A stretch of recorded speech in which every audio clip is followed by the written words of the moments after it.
Résumé de l'épisode précédent. Pénélope ne veut pas croire que ce mendiant soit Ulysse.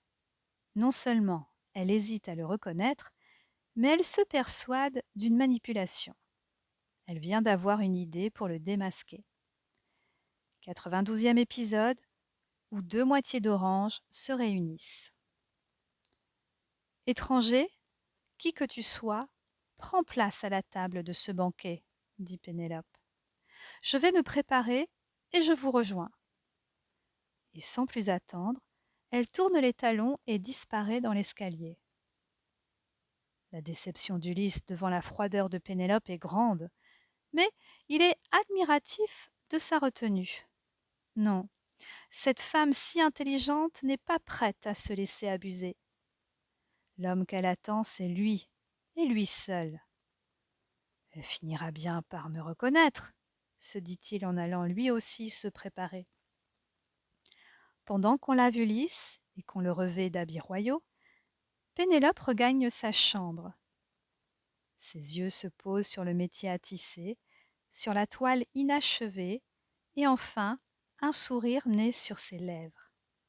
Elle s'assied un instant, saisit la navette et reprend le tissage.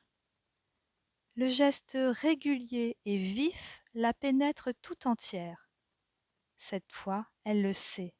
Elle va pouvoir achever son travail. Toutes les fibres de son corps le lui disent. Ulysse est revenu.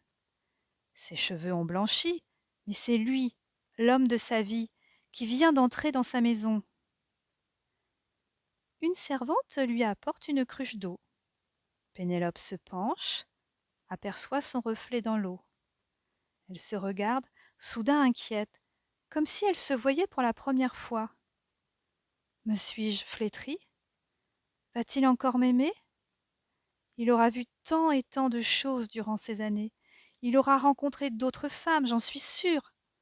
Saurais-je lui plaire encore? Elle frissonne. L'eau de la cruche se trouble. N'aie crainte. Tu es sa mémoire. Pénélope, tu es son âme. C'est toi qui, inlassablement, as maintenu vivant son souvenir. C'est par ton amour qu'Ulysse est encore en vie. Il le sait. Il t'aimera encore plus fort. Pénélope sursaute violemment. Qui lui parle ainsi? Elle se retourne. La servante qui lui a apporté cette cruche d'eau est une vieille femme vêtue de noir. Pénélope ne la connaît pas, mais déjà, elle a quitté la pièce. Les paroles prononcées par Oumariaka flottent autour de la reine comme un cocon protecteur. Pénélope remonte ses cheveux en chignon et sort. Ulysse est assis sur un fauteuil, vêtu d'un manteau de velours pourpre. Ses pieds chaussés de fines sandales semblent perdus, trop habitués à la dureté du sol. Ses mains larges aux articulations puissantes et aux veines saillantes ne savent où se poser. Pénélope, en le voyant si beau et si fragile en même temps, retient en elle une envie de courir se jeter dans ses bras. Elle prend place dans le fauteuil en face de lui. Les lyres et les luths se mettent à jouer, des airs gais et entraînants. Les chants résonnent. Des plats confectionnés à la hâte circulent. Ulysse regarde Pénélope avec inquiétude. Es-tu disposée à me reconnaître maintenant, ma tendre femme? Sans mes loques de mendiant, suis-je plus conforme à l'image que tu as gardée de ton époux? Lui demande-t-il. Ce ne sont pas tes habits sales et déchirés qui m'ont empêché de te reconnaître, se justifie-t-elle. Puis, s'adressant à Euryclée, elle dit: Ma bonne Euryclée, prends quelques servantes avec toi et sortez notre lit nuptial de ma chambre. Préparez-le pour que je puisse le rejoindre en compagnie de mon époux, si j'ai l'assurance que c'est bien lui.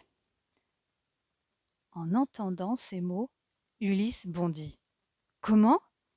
Ton lit peut se déplacer maintenant? Oh, quelle douleur! Qui a osé? Pénélope fait semblant de ne pas comprendre. De quoi parles-tu donc? Ulysse s'exclame d'un ton passionné. Pénélope, comment as-tu pu oublier le secret de notre lit? C'est moi qui ai construit ce lit, de mes mains. J'ai utilisé le tronc d'un olivier qui s'élevait, droit comme une colonne, dans la petite cour où nous voulions installer notre nid. J'ai fabriqué le lit autour de cet arbre, puis la chambre, avec des murs en pierre, un toit et une lourde porte pour cacher nos amours. J'ai décoré notre lit d'or, d'argent, de pierreries, mais je n'ai pas coupé les racines de l'arbre sacré. Ce lit ne pouvait pas être déplacé. Il était enraciné dans le sol, comme notre amour. Qu'as-tu fait? Seul Ulysse pouvait connaître ce secret. Les larmes de Pénélope se mêlent aux larmes de son époux. Émus, les musiciens s'arrêtent de jouer. Les deux amants se serraient si fort que l'on aurait pu dénouer leurs bras. Ils s'étaient manqués trop longtemps. Les deux moitiés d'Orange venaient de se réunir. Plus rien ne comptait autour d'eux. Discrètement, Télémaque fit signe aux musiciens et aux danseurs de disparaître, aux serviteurs de débarrasser les plats. Pénélope prit la main d'Ulysse et le conduisit dans leur chambre, celle qu'il avait construite lui-même et qui venait de lui rendre sa femme. Ils ignoraient tous deux que le voyage d'Ulysse n'était pas achevé. Cric-crac, mon histoire est terminée.